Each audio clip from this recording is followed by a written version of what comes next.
Good morning, everybody. We're going to get started. There's plenty of seats out there in the front. Please come on up. There's plenty of seats here.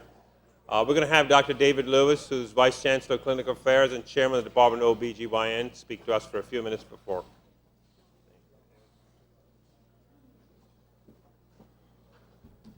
Thank you, Dr. Nanda. It's good to see everybody today. I want to welcome you from the College of Medicine. Dr. Ghali is in Paris. I don't know, I got left to hold in the bag, so to speak. So it's great to see so many people here. These types of events make such a major impact on our medical students, our residents, and our faculty, bringing in quality speakers to give such a timely talk that'll be given this morning. I specifically want to thank the Levy family. These types of talks really make a major impact, and I will tell you, Dr. Nanda and his group obviously impact everyone throughout this area. I can personally tell you from experience, his groups operate on my father 3 times, and I'm very thankful for what's taken place in the past. And I know that by you sponsoring this, that his residents will take this information and be able to use it throughout the United States and impact many, many lives. Thank y'all so much. Thank y'all for coming.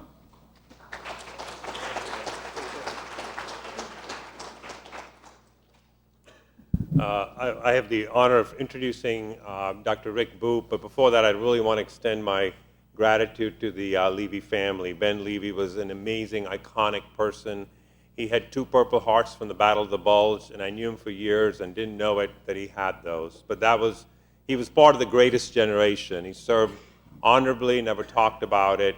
But today, his son Robert and wife Judith are here, and Ann Cantor is here, his daughter, or as her brother likes to remind me, it's Ann Levy Cantor. So thank you again for your generosity, and we really appreciate that. Again, it's my honor and privilege to introduce Dr. Rick Boop. We can claim him as one of our own. He's from Arkansas. He went undergraduate there, went to medical school there, and then went to San Antonio, which is where he did his neurosurgical training. He then went on to do fellowships in epilepsy at University of Minnesota and at Children's Hospital Special Surgery in Children's Hospital in Toronto. And then he came back to Little Rock. He was associate professor there, and then he went on to head Memphis Semmes Murphy Group. He's been professor and chairman there for the last 18 years. He's got an incredible CV. He's got over 300 papers, publications, and books. And he really is arguably one of the best pediatric brain tumor surgeons in the world. I think his only rival for that title will be a previous Levy lecturer, will be Jim Rutka. But I think he really is sort of the surgeon's surgeon, and I think there are many people in the audience here he's been very kind to. But leave aside the technical virtuosity that he exemplifies in the field. He's a master educator, he's been program director, but what he has done for organized neurosurgery is immense. So the many medical students here, and you have to realize that there takes a certain altruism and leadership to do that. And he has done that for organized neurosurgery. He's been president of the Southern. He's been president of multiple organizations. And the largest global organization in neurosurgery is the AANS. And in 2 weeks, he's the president of that organization. And we'll be listening to his presidential address. But I will tell you, to take time out of his schedule to come and do this for us 2 weeks before the AANS, we're really deeply indebted to you for doing that for us. So without much further ado, a master surgeon, a great educator, an internationally renowned person, we are very privileged that you took the time to be here with us today. Dr. Rick Boop.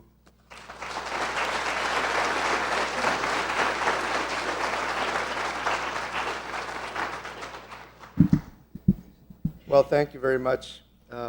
It's a tremendous honor to be here, and I'm glad there's a full house. And I'd like to also just acknowledge the Levy family. Having run a training program of my own, I can tell you nowadays a lot of our educational opportunities are based upon support from philanthropical gifts like the Levy family has here. We couldn't do it without you.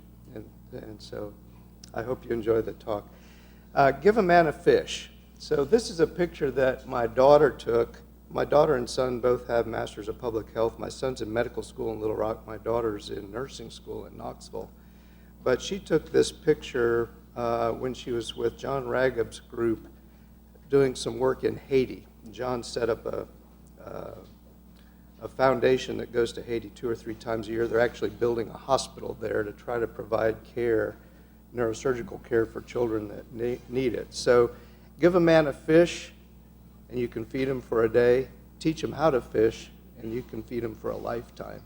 And John beautifully describes one of the first times he went to Haiti, and this big mango tree, and there's one piece of fruit in the top of the tree, and watching a man take an axe and chop the tree down so he could get that one piece of fruit.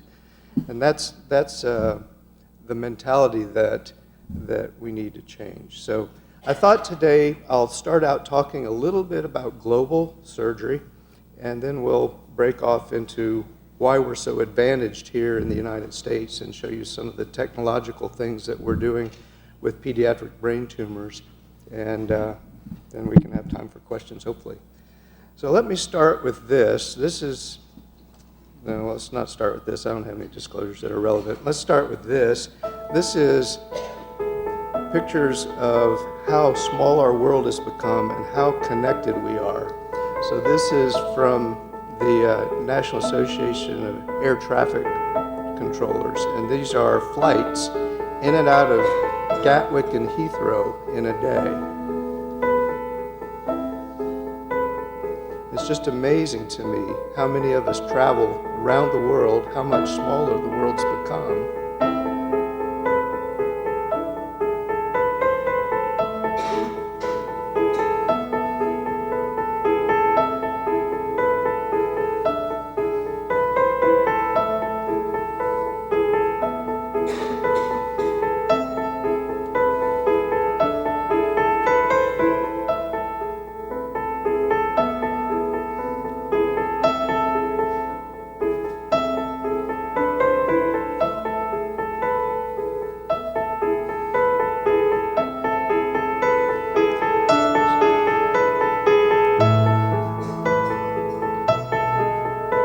So I'll not play the whole thing, but the point is that the world is a highly interconnected place, and we live in an age of great accelerations. Historically, things would evolve over a century or 2 centuries, but in the last 50 years, everything in our culture is evolving over a 5 to 10 year period of time. Just within the last decade, we've seen tremendous changes in economy, changes in politics, changes in our climate, changes in our population, you name it. And I threw these in for you, Anil, because I know how much you love to read. I'm sure you've probably already read Tom Friedman's new book because you appreciate him as an author. But Joy Ito is the head of the Innovations Lab at MIT, and he's also got a book talking about how to live in an age of accelerations. So Moore's Law, Gordon Moore helped start this little company called Intel. And he came up with this theory back in 1965 that the power of processors would double every year. And then he revised that in the 70s, saying that the power would double every 2 years. And now we're getting to the point where we're reaching theoretical limits. So Moore's Law may not apply, but it was a theory at the time, and yet it became a predictive power to where the engineers were going to make it happen because they wanted to make Moore's Law happen. And so if you take Moore's Law and what's happened with computer chips and you apply it to the auto industry, for example, the current Volkswagen would travel at 300,000 miles an hour. It would get 2 million miles per gallon in gas, and it would cost about 4 cents. Isn't that amazing? And look at that, how that technology has driven the accelerations we're seeing in our world today. So this is our world today, and this is a picture of lights at night from the International Space Station. And you see areas where we live. In fact, I think this is Shreveport, this bright star right here. But you also see other vast areas where there's very little energy consumption still, areas of great need. And 3 or 4 weeks ago, I happened to be standing on top of the Rock of Gibraltar, which is this narrow place right here. And from the top of the rock, we're looking over here at Morocco, Africa. And here you see one of the Barbary apes that the Moors brought to Gibraltar a few hundred years ago as pets, and now they run around like squirrels on top of this rock. This is our population. The Earth is now up to 7.13 billion people, the majority living in Asia.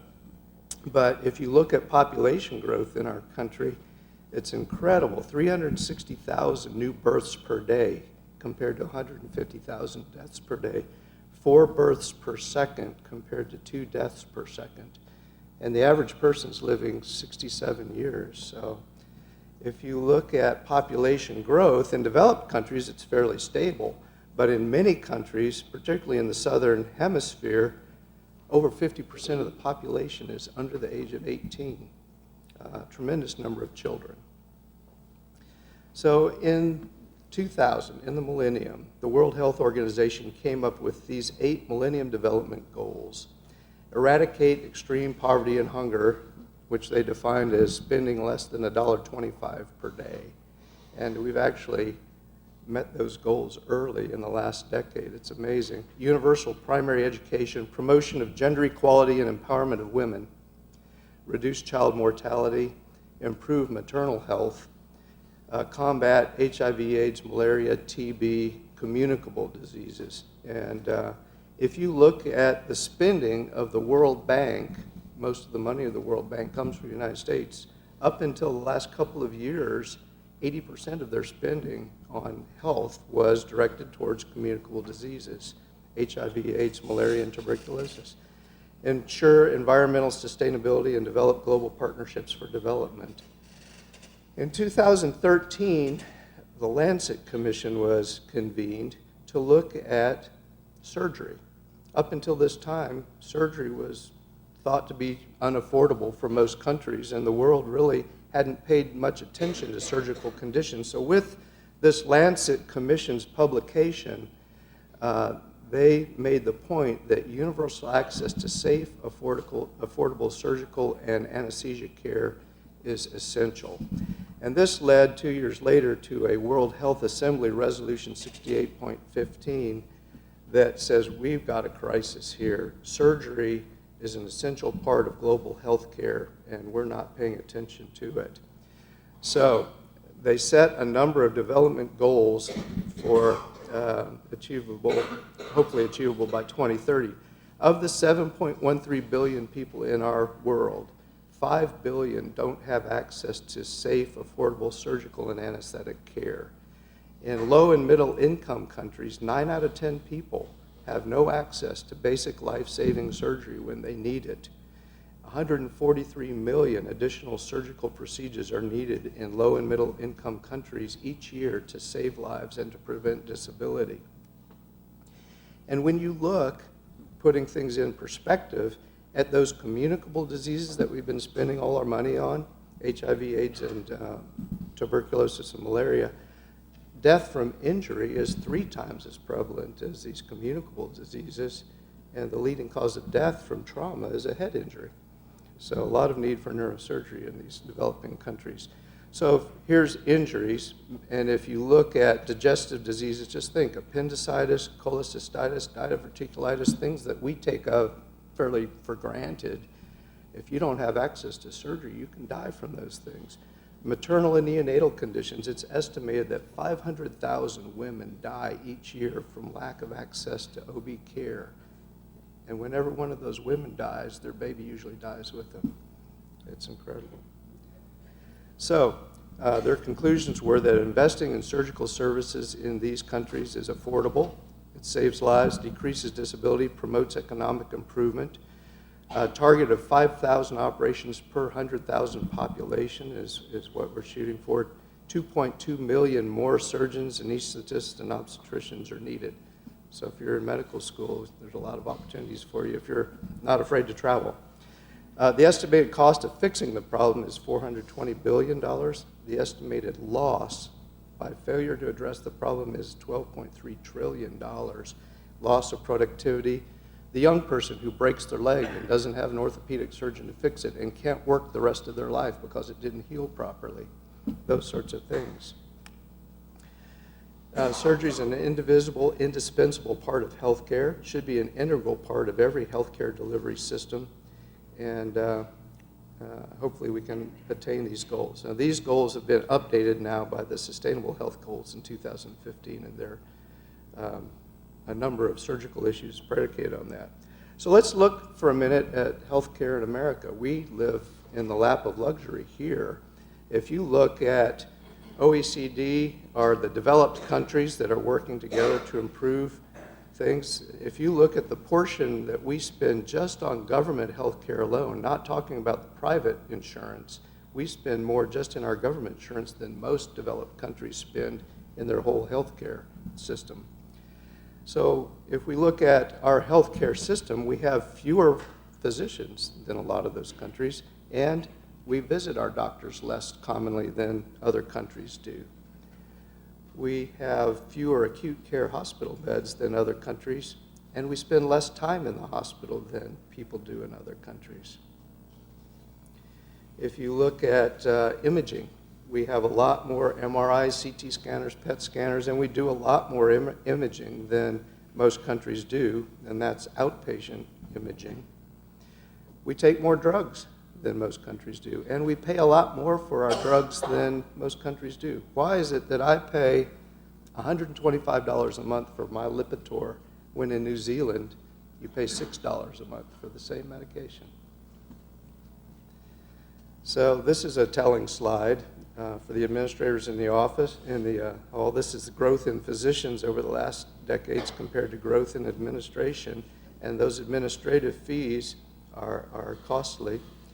When we look at community health care, community-based health care, we don't do as well in terms of average life expectancy, infant mortality, obesity, and those sorts of things that are unique to the United States that you see in this slide here that we need to address from a public health standpoint. But when you look at expensive, high-end, technically driven care like cancer, and I'll say neurosurgery fits this bill quite well. We're a very small but expensive group.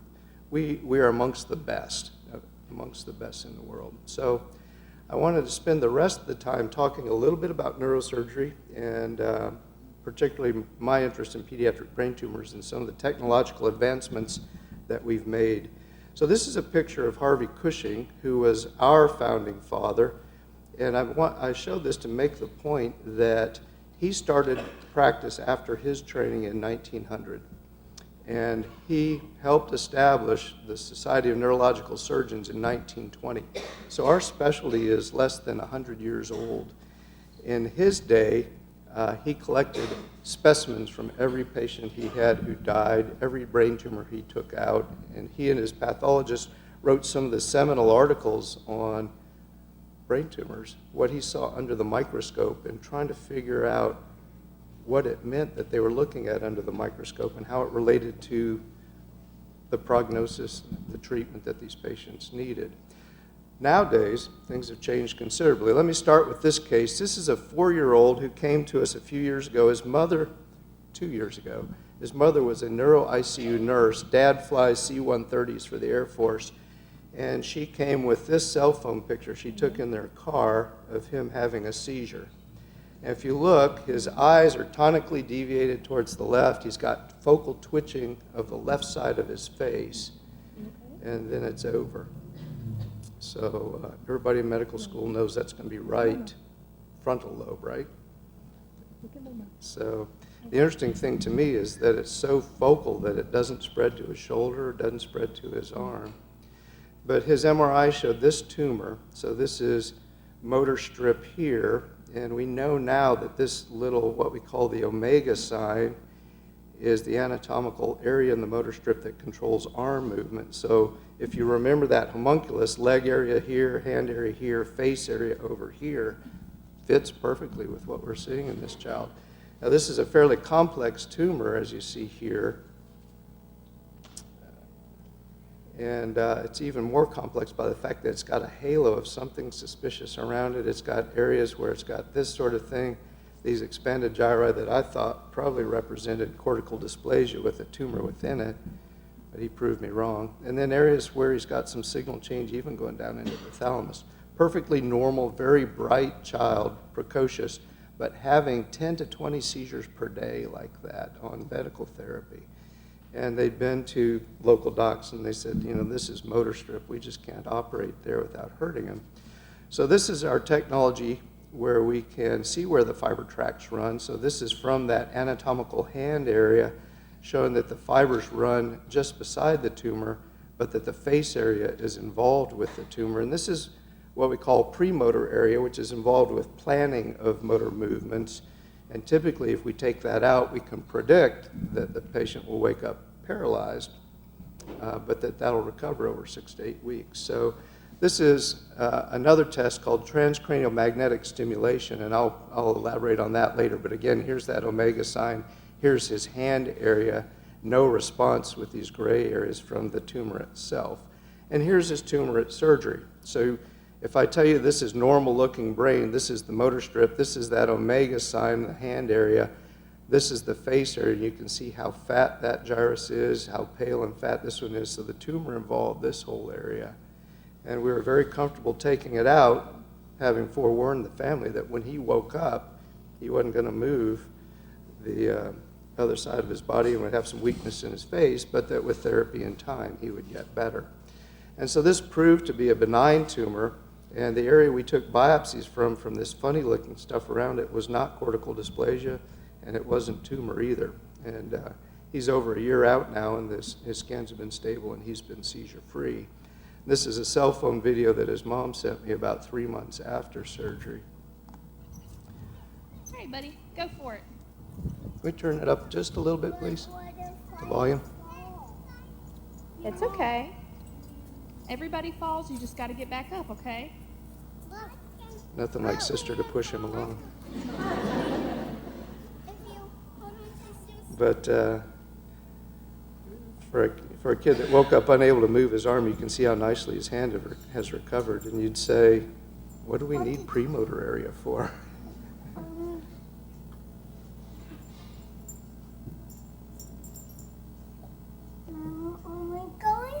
Good job. Got another one? Caught it. Yep. Go ahead, do another one. She sent me a picture last month of him running a 5K with his dad coming across the finish line ahead of the pack. So we're very blessed nowadays that we've got a number of non-invasive tools that we have to map out the brain in kids.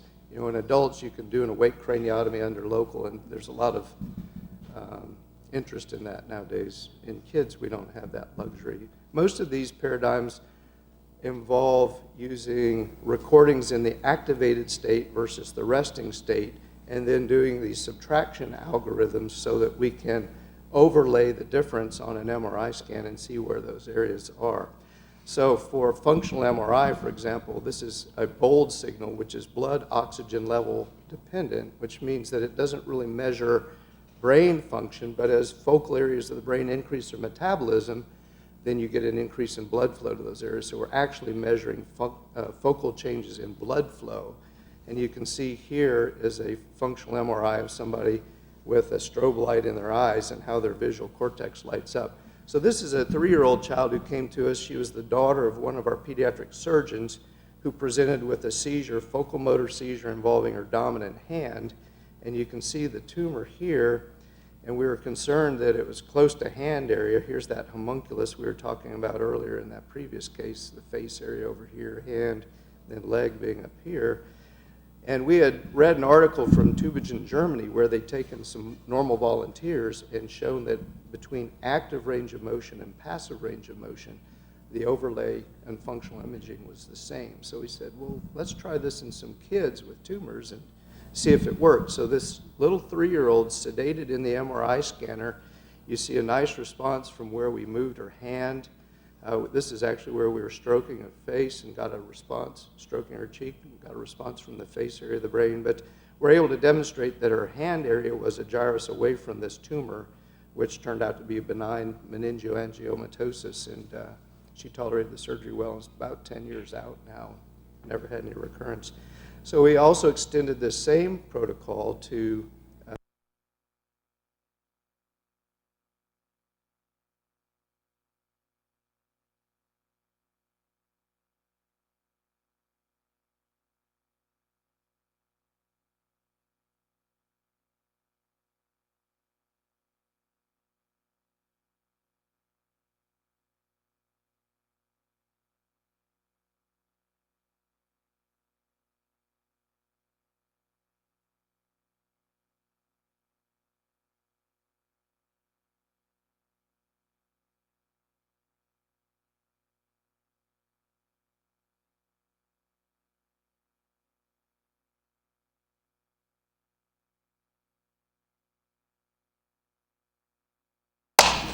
So,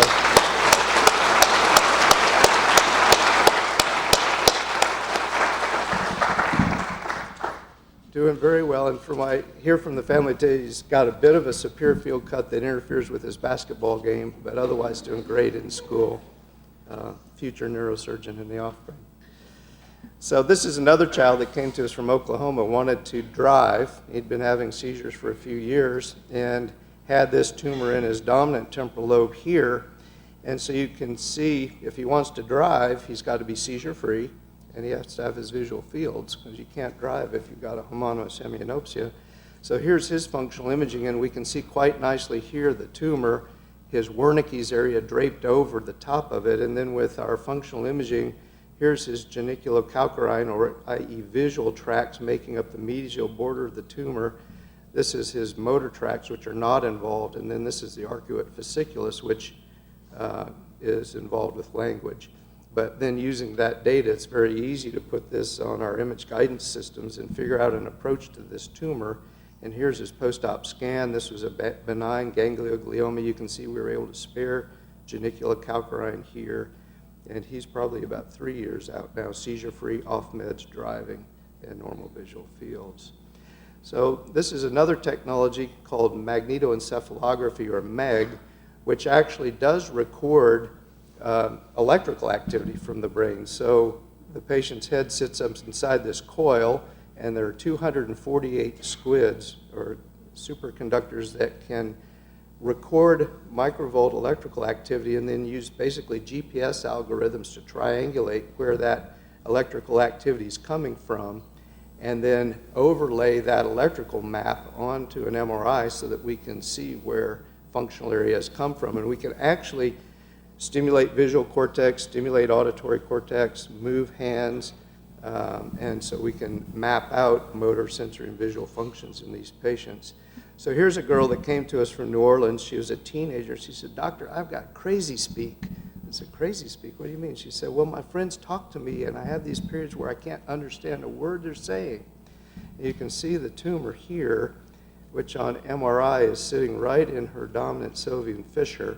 So to put that into perspective, her receptive language is going to be right about here. Her expressive speech, Broca's area, is going to be right about here. So here she is in MEG, and the yellow are her interictal seizure discharges coming from the superior temporal gyrus in yellow, and then her speech responses when she talks are tightly clustered right around the tumor, and then pure tones the same, right around the tumor. So our only approach under the microscope is to open up that fissure, that natural cleft, and try not to violate any of the normal brain. And you can see here we were able to get that tumor out, and she's not had any more seizures and normal speech. So we thought, well, if we can do that in awake patients who can cooperate with us, you think we can do it in a sedated kid who's too young to cooperate with an awake language test. And so we came up with this paradigm where we sedate children in the MEG, and while they're asleep, we can put earbuds on and have the computer generate words at 80 decibels and get a response from their speech cortex, even in kids who can't cooperate. And we've been able to get a speech response from Wernicke's area down to 1 year of age. So before they're even learning to talk, we can actually get a response from speech cortex. So here's an example. This is an 8-year-old child who was born with paralysis on the right side of her body, and she was having seizures, number of seizures, been on a number of anticonvulsants, nothing was working. And her MRI shows that she probably had an intrauterine stroke. You can see this big area here. So most of that hemisphere has already been destroyed, but what's left is causing seizures. And left side of the brain, mom got on the internet, left hemisphere, how do you know speech isn't there? This girl, no way she could cooperate for a WADA test or any functional paradigm, but using this paradigm with her asleep in the MEG, you'll see this MEG movie. All of her responses to language are in her good hemisphere. All of her seizure activity in these yellow dots tightly clustered around her stroke area. And we were able to do her functional hemispherectomy. This is her MRI the day after surgery, and speech completely unaffected, and she's been seizure-free for several years now. So this is transcranial magnetic stimulation. This is interesting. It's a technology where we can build a model using MRI data and co-register the patient to the data, and then this is a ring electrode that will stimulate the cortex through the skin, through the skull, using digital signals, digital electrical impulses, and the computer will show us on their brain exactly where that stimulation occurs. And this is just a study Mitch Berger's group published showing that between doing a wake craniotomy and direct cortical stimulation versus this transcranial magnetic stimulation, there's about 2 millimeters of difference, which from a surgeon's perspective, most of us can't even see 2 millimeters. So. But this is an example of a 14-year-old who came to us with new onset seizures and a tumor right in his speech area. And you can see here that using this DTI, that this is a tumor that displaces brain functional tracts instead of infiltrates through them. So here's his transcranial magnetic stimulation. The yellow and red are areas where we have him recite or read, and when we stimulate Broca's area, it precipitates speech arrest. He can't talk. And the gray areas are where his tumor is, and there was no positive effect when we stimulate over the tumor. So this is functional MRI showing the same thing, and this is MEG showing the same thing. So we have a paper out where if we've got all these 3 different modalities, one measuring focal blood flow, one measuring neuronal activity, one measuring electrical activity, then we are comfortable operating without doing the patient awake. And here's our intraoperative MRI, where we can actually do a scan in the operating room while the patient's on the table. So you can see this is the scalp flap, but the bone's missing, taking the tumor out, and he did fine with that. Then this is a little girl from Illinois who came down, similar sort of condition. She had a more diffuse tumor in the speech area. She had presented with seizures. She'd had a biopsy by the local surgeons that confirmed it was a ganglioglioma, which is a benign tumor. And they said to us, "Do you think you can get the rest of this out without hurting her?" We were concerned that on her MEG, all of her speech responses were very tightly clustered around the tumor. And here she is in our transcranial magnetic stimulation unit. So she wears this headband, and these reflectors are what co-registers her brain to the model of the brain that we have on the computer. And here's our neurologist stimulating the cortex with the electromagnet. So what you're going to see here is she's going to see the picture, and she's going to have to name the picture. And when we stimulate over her Broca's area, you'll hear her falter and not quite get it right. So, horse, clock, hole, little hesitation there. can't pause. Couldn't say it. So, and then using that, we can generate a map showing here's where those responses came from, and this is the place where her tumor is. So based on that, we said, you know, probably not a good place to operate. Let's just treat her with medication. So in terms of our brain tumors, we've had a tremendous growth in knowledge since Cushing started putting tumors in a jar 100 years ago. No longer rely on what we see under the microscope, even with immunohistochemistry. It's all become genetics, it's all become patient-centric, personalized medicine, if you would. And we're to the point now where we can send a piece of a patient's tumor to Foundation One. They'll tell us not only what it is under the microscope, but they'll say this tumor's got 6 genomic abnormalities in it. Here's what the genes are that are involved. Here's what the trials are for the genetic abnormality that this patient has in their tumor. And oh, by the way, this is an explanation for what each of those genetic aberrations controls. These are some of the new targeted therapies that are becoming available for that particular tumor, and here are the places you can send the patient to get that treatment. So, whereas Harvey Cushing described medulloblastoma, small blue round cell tumor, and up until 10 years ago, we thought all medulloblastomas were the same. We now know that they're not the same. We now know that there are a number of different subtypes. We've agreed that we would say 4, We have our sonic hedgehog tumors, our Wnt tumors, group 3, group 4, each of which is molecularly unique. And so nowadays, when we have a child with one of these tumors, we can talk with the family and say, you know what, if your child has a Wnt tumor, there's a 100% chance we can cure your child, even if they've got metastatic disease, even if they've got a large cell anaplastic histology, they're going to do fine. On the other hand, if you've got a type 3 tumor, no matter what we give your child, odds are they're not going to survive it. And we've got to come up with better therapies for that. But on the Wnt tumor kids, maybe we can cut back on how much chemotherapy or how much radiation they get and try to start reducing some of the long-term side effects they have from treatment. So this is just showing that as we gain more understanding, more patient data, we're starting to learn more about the molecular pathways involved in each of these subtypes. And nowadays, our treatment algorithms are not just, it's a medulloblastoma, you get these 4 chemotherapy drugs and craniospinal radiation. We say, well, if you've got a Wnt tumor, we're going to reduce the dose of your treatment. If you've got a sonic hedgehog tumor, we've now got a smoothened inhibitor that can target that pathway. If you've got MYC amplification in your tumor, you're a type 3, then we need more aggressive treatment.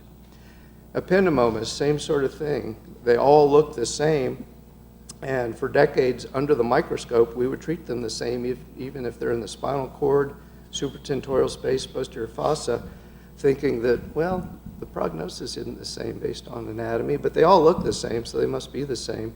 Not the case. Here are ependymoma subtypes now, posterior fossa A and B being hindbrain abnormalities, and these being supratentorial tumors. And we're starting to develop some targeted therapies. In fact, we're to the point now where we can take the driver mutations in these ependymomas, and we can introduce those to orthotopic genes in the mouse, and we can have those mice grow tumors that are not only histologically but molecularly the same as what we're seeing in the kids.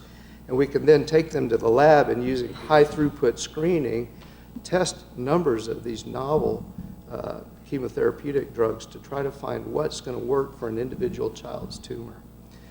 Low-grade gliomas, we used to always think they were the same too, and we're starting to recognize that in different regions of the brain, what looks like a pilocytic astrocytoma may not be the same thing. And with some of these, historically, our conventional therapies that we still use as first-line therapy may slow down the growth, but their chances of curing these low-grade gliomas was not great. And so we're starting to develop these new targeted therapies that interrupt these pathways, and there's more every day. And we're starting to see some dramatic responses. This is an optic pathway glioma in a child that just melted away with vemurafenib, which is targeting their V600E mutation in their tumor.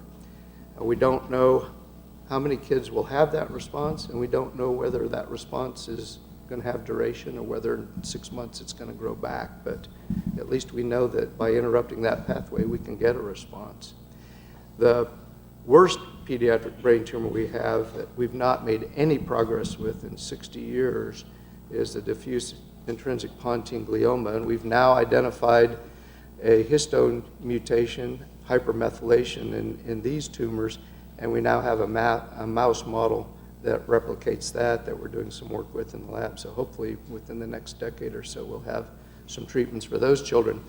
This last year we opened up our proton beam facility at Children, and I'll just throw this in as well because with proton beam we're now able to give highly prescribed doses of radiation to the children who need it. And in the past, whereas we would inadvertently treat the cochlea and cause hearing loss, inadvertently hit the hypothalamus and cause endocrine problems, with these more targeted therapies, we're able to spare a lot of that. And even with craniospinal radiation in the past, all of these children grew up to be cognitively impaired and short stature.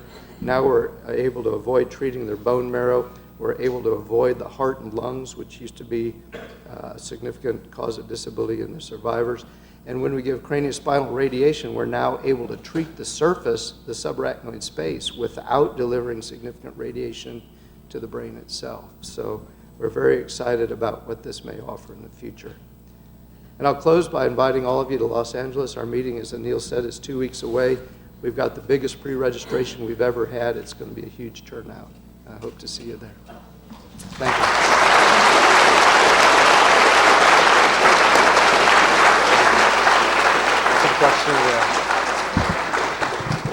We have time for a few questions. I actually have a question about quality of life. When I was a resident at Children's Hospital in Philadelphia, one of my most memorable cases was this 15-year-old boy with his mother, and he behaved at a 5-year-old's level. And so he'd had a glioblastoma, he'd been treated, he'd gotten radiation.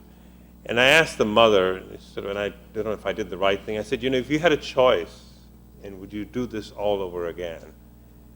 And she was really emphatic and said no.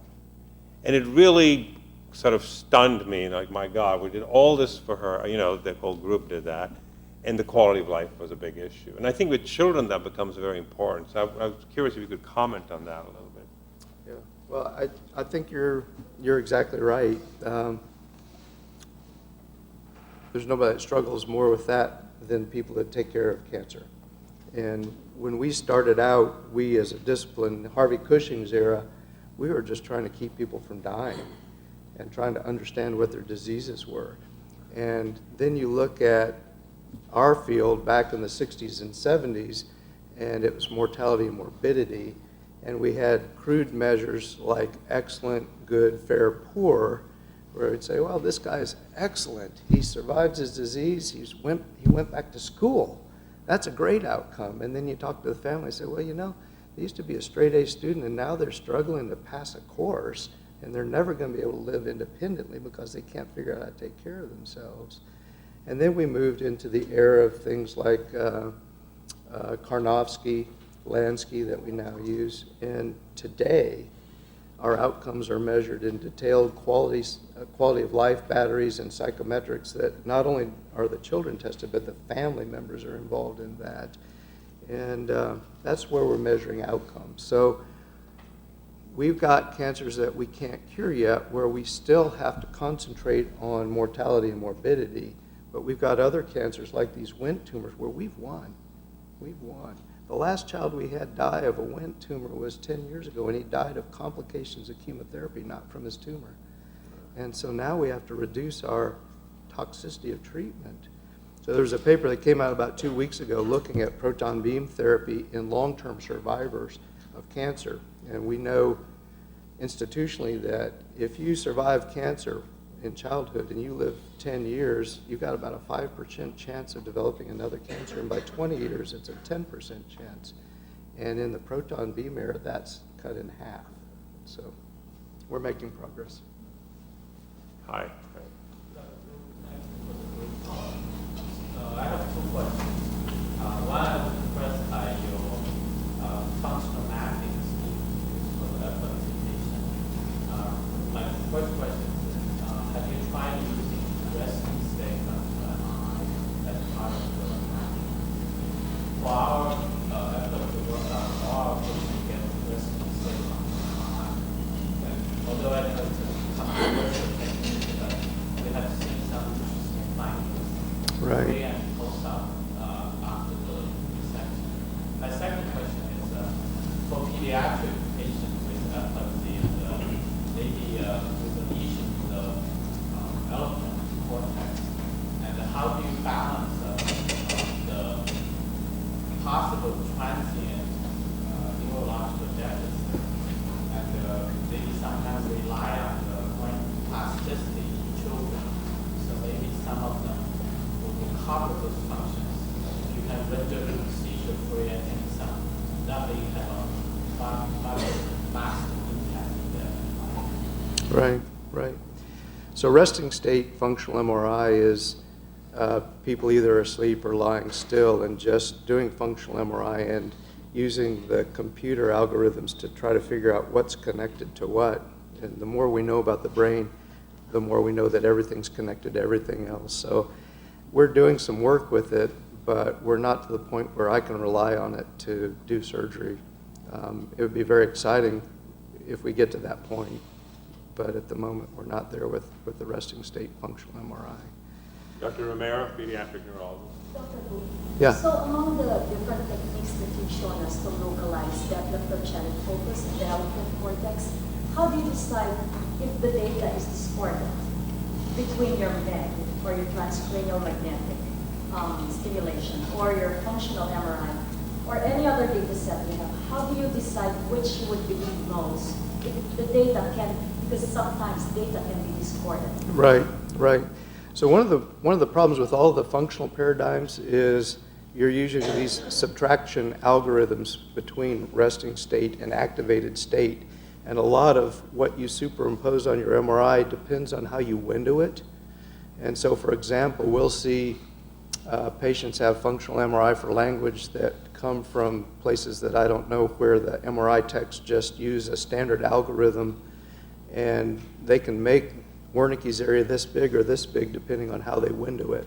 So to answer your question, for all of these, you have to have somebody who's knowledgeable. We happen to have a PhD that runs our MEG lab. We have a neurologist that runs our TMS. We have a good pediatric neuroradiologist that does our functional MRI stuff. And then we have to sit down together and make that decision. If it's a little bit off, then it may not be so important. And remember that in our awake craniotomy adult literature, the standard is if you stimulate the cortex and you get a response, that you're going to stay a centimeter away from that. Well, for me, if I leave a centimeter of tumor behind, I've not done anybody a favor. So I can get a lot closer than a centimeter with these technologies. But yeah, it sometimes takes some judgment. I have a quick 2 points to make here. Thank you again for a great lecture. But I just want to tell the med students and everybody else gathered here that how education is like an eternal circle. It ripples all over. So several years ago, one of our star chief residents was Dr. Christina Notoriani. She went on to do a pediatric fellowship with Dr. Boop and is now the chief of pediatric neurosurgery here. So Christina, would you just stand up for a minute? I want to give you a big applause. Yeah.